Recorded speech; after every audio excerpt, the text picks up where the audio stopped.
Hello, my fellow Americans. 'Tis I, the rumpled one.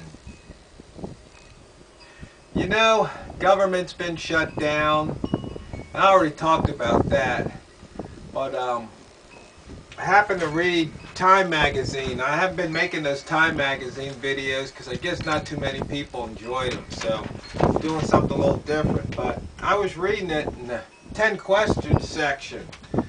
This is out of Time Magazine, October the 7th, which I guess it's kind of in the future, considering today's only October the 3rd.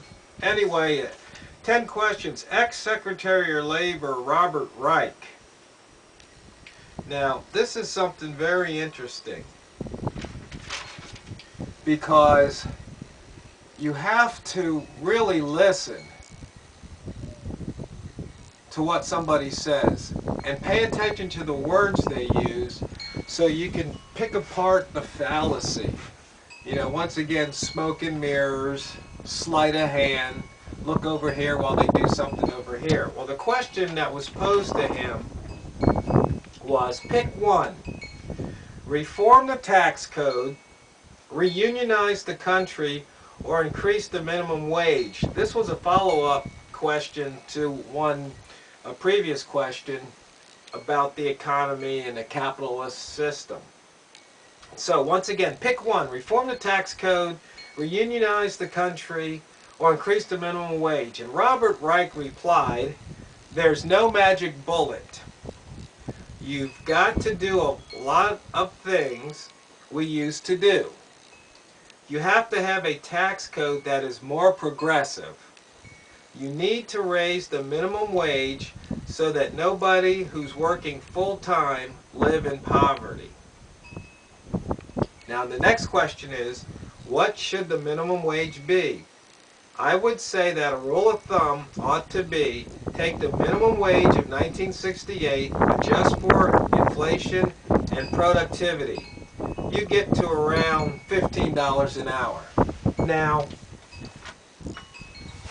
most people will just hear that, maybe nod their head in agreement, but they really wouldn't ponder it. They really wouldn't think about what he said and what the meaning is, or is there even a fallacy. They just buy into it. Now, my favorite living author, Robert Ringer, Restoring the American Dream. Let me quote you from this book. Okay, page 116. First, government has no power, i.e. legitimate power, except that granted to it by the individuals who explicitly consent to be represented by it. Second, government has no resources except those it arbitrarily expropriates from citizens. Third, there are no such things as social problems. Only individuals have problems, and since each individual's circumstances are unique, so too are his problems. Fourth, government has no duty, either moral, divine, or legal, to meet anyone's problems. Finally, there are no such things as social controls. Society is an abstract entity. Controls, therefore, can be imposed only on individuals. Even businesses are comprised of individuals.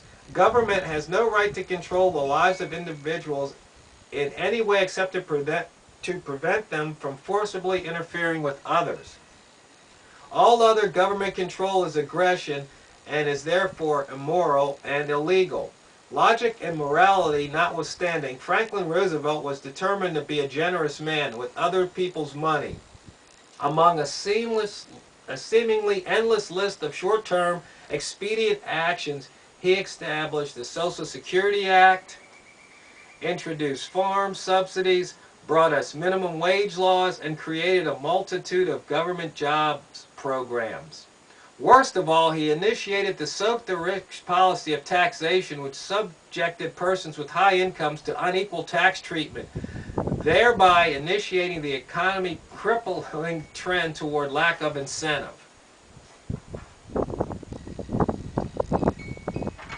You probably never heard anything like that before. I'm sure you weren't taught that in school. And so unless you seek out this type of knowledge, this type of thought process, this type of analysis, you just won't know about it. So, but when you learn something like this, then when you have somebody like ex-Secretary of Labor Robert Reich spouting forth his thoughts, you'll see them for what they really are.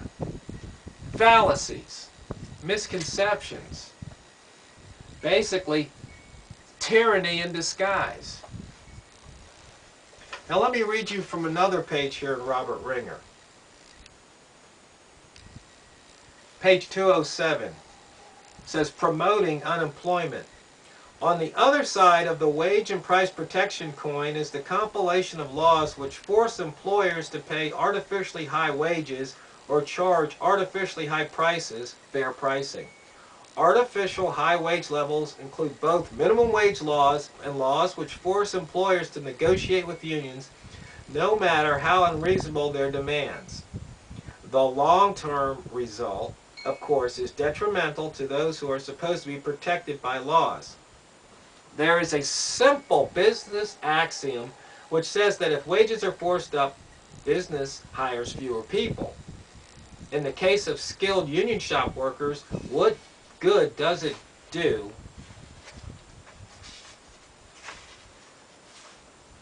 a man to be told by his union that his skills are worth $20 an hour if he is unemployed? For unskilled people at the lowest end of the wage scale, the problem is much worse. By pricing these people out of the labor market, government all but forces them to accept welfare, which in turn causes a loss of pride and self-esteem. Yet the minimum wage, the great creator of unemployment, keeps rising in quantum leaps, most recently to $2.90 an hour. Now this book was published in 1979. So you can see where we are now, 34 years later.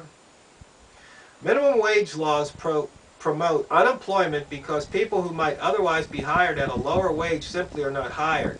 This is especially oppressive to minority groups. It is a fact that every increase in the minimum wage rate since 1948 has brought an increase in the black teenage unemployment rate relative to whites. Governments achieves an amazing feat for workers by substituting unemployment for low wages. So you see, most people will have a knee-jerk reaction. Oh no, it's not fair to people who work. You know, it's just not fair that they only get paid, you know, these low wages.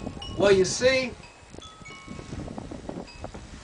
that's somebody's opinion. And opinions are arbitrary, just like the poverty level. It's an arbitrary number.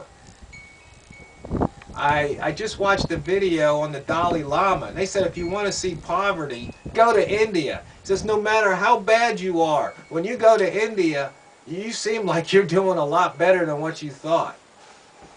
My point is that, you see, all this gobbledygook that these, you know, government buffoons talk about, and you know, the political football they kick, minimum wage, you know, undocumented workers, all of that is just a bunch of crap. You know it, I know it.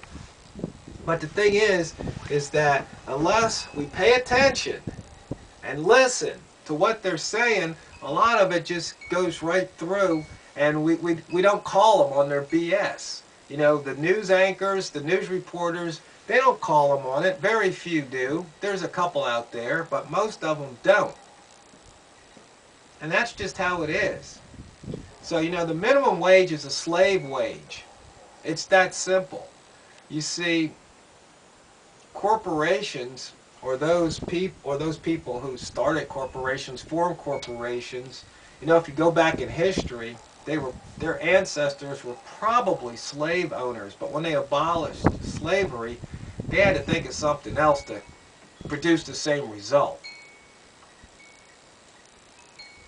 And you know, so they made the factories, the industrial age, and people flocked to the cities for jobs, for money, where they just kind of lost sight of what was going on. I mean, if they lived out in the wilderness, they had a farm, a ranch, grew their own food.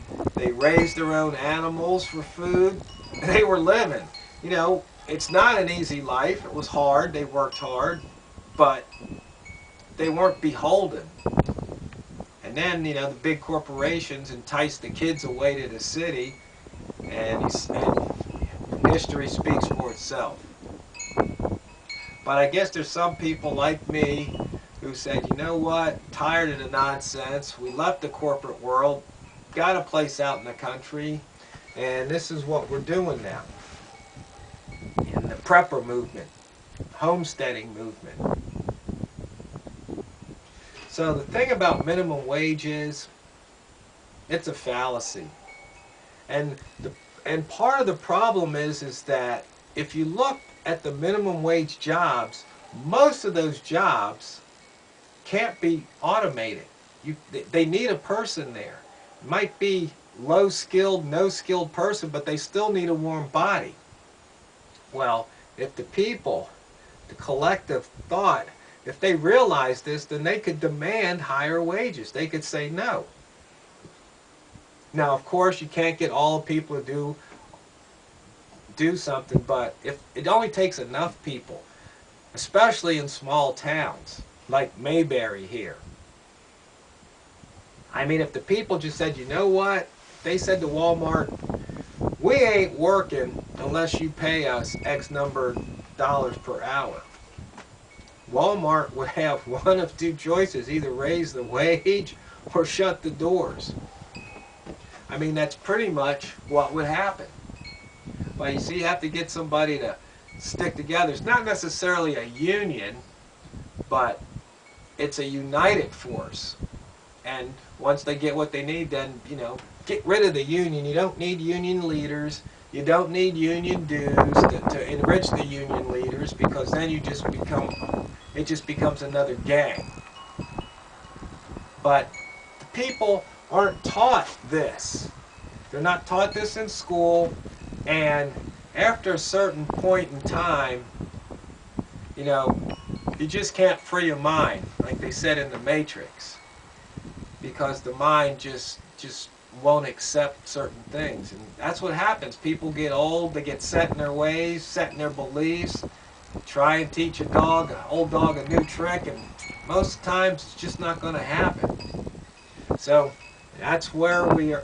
That's why we're right here where we're at. Government shutdown. America the Beautiful. The 21st century, people living in poverty. Cities in decline. Families deteriorated. Oh, I'm sorry. I don't mean to ruin your day, but yeah, all I'm trying to do is tell you to wake up. Smell the tyranny.